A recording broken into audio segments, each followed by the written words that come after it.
everyone, I'm here for another episode. This time, we're going to be playing some more Rust. But this time, instead of doing a regular gaming video on our server, I decided, you know what?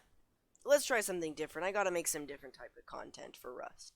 So instead of just playing the regular game, I'm gonna be showing you guys some tutorials in the game. So basically, how to play Rust. So if you're a noob, then this is the tutorial video for you. If you're not, if you're already familiar with the game, please close off now because you probably have already heard what I'm about to teach you. Alright, so right now I'm on a creative server, so I basically have everything in the game just so I can make this video easier. So first thing what you're always going to want to do is place down 2 foundations. When you first want to place down your base, let's upgrade this to armor just because let's make this the most OP base ever. Alright, next what you're going to want to do is put down 2 doorways, alright? Now, here's a strategy that you need to memorize, alright? So, you see this, right? This is going to try to be our out area right here. So, see this material right here? If someone were to hit this, it's actually weaker this side than this side. This side is stronger. So, this one will actually take more damage than this side. So, make sure that it's facing like that. Now, let's get some walls in here. Notice how it's on the right side, that this is the weak side is in. Alright? Next what you're gonna want to do is put in your doors.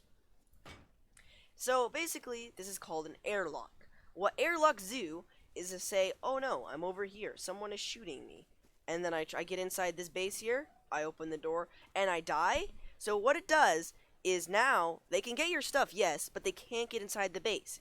Say if you only had one door, imagine this doesn't exist, alright? Say you only had one door, and then you open the door, and then you die right here, then they can kill you and get into your base. So this is basically an airlock that basically saves that whole factor. And also, if they're in your base, someone's trying to raid you, and say you leave the door open, and people are in here, you can close it on them. Airlocks are pretty OP. In a base, I recommend you put in as many doors as possible and many different airlocks.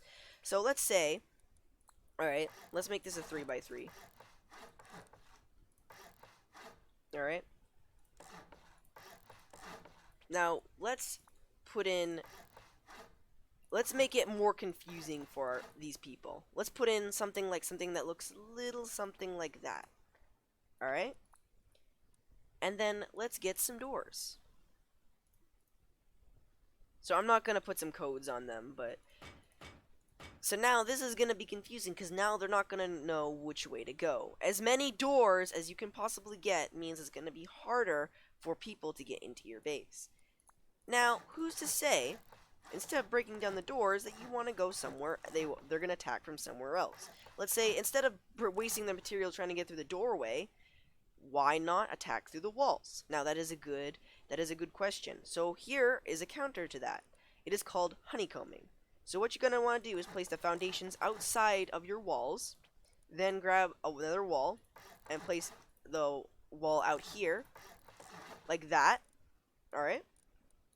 And then get these walls, put them in between here, and then fill the roof. So basically what this does is it basically adds another layer to the wall, so it's even harder for someone to break in through the wall.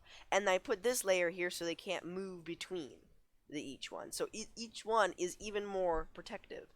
So yes, it's going to cost you a lot more resources to defend this part of your base, but it's worth it because now they have 2 choices. Either burn through their resources trying to get through the wall, or go through what I like to do next. So the next strategy for building a successful defense base, so this is the way out, alright? Let's go into our menu here. We have something called traps, which these are OP. These will make sure your base are defended to the very end. Now let's get a shotgun trap in here. Now you're going to put a shotgun trap right there. That's going to be facing one of these walls. Oh, let's just stop no clipping here. That's going to be facing one of these doors, alright? So say someone comes in here, they raid, they destroy this wall, or this door. They come in, they destroy this door. Oh no, shotgun trap. Basically, if you fill this thing with handmade shells, Alright, well, let's gotta make some. We fill this with handmade shells. See, notice this? It's gonna start shooting me, alright? But you might be wondering, how do I stop this from just shooting me regularly? Alright, so next thing what you're gonna want to do, if any base, is you're gonna place down a TC. And then authorize yourself to it.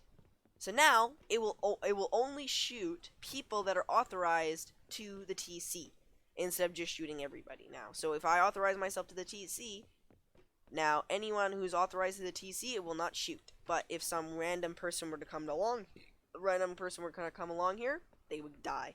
And it's pretty much a two shot. And then they also have to get through one of these 3 doors, whatever they want to choose, and you can just choose between each one. And there are many different traps in the game. I will be showing them off later in the game. But that's pretty much it for this beginning tutorial here, honeycombing, and I believe that's pretty much what you're gonna need to know for right now. Is you gotta know honeycombing, the airlocks, and just more doors. The more doors, the better. For my next tutorial, I'm gonna be teaching you guys about electricity.